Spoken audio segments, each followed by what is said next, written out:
गायकवाड साहेब, तुम्ही जेव्हा लिहिता तेव्हा काही एक फिक्स टाइम टेबल असतं का तुमचं, की मी या वेळेस उठणार, मी या वेळेस लिहायला सुरुवात करणार? मुख्य म्हणजे तुम्ही अजूनही पेनाने लिहिता का आमच्यासारखे कम्प्युटरवरती लिहिता? नाही, कसं असतं ते सगळं?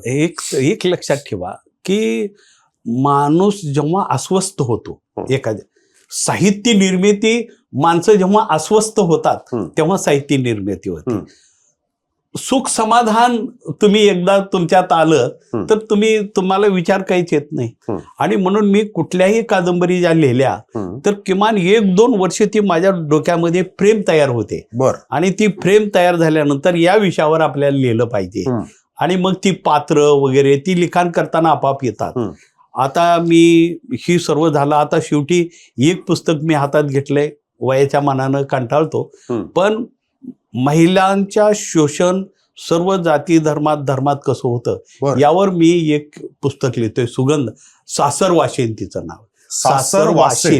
सासर वाशिन म्हणजे सासरी जी दुःख भुगती तिला सासर वाशिन बाई बोललं जातं खेड्यामध्ये. आम्हाला फक्त माहेर वाशिनच माहिती. माहेर वाशिन, सासर वाशिन म्हणजे सासूच्या हाताखाली नांदणारी बाई आणि तिला काय काय भोगावं लागतं यावर मी वेगवेगळ्या घटना ते 2 वर्षापासून चिंतन करतोय. आणि लिखाण असं माझं ठरलेलं काही नसतं.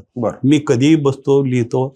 आता सोपं काम झालंय की बोलल्यानंतर मी टाईप होतोय.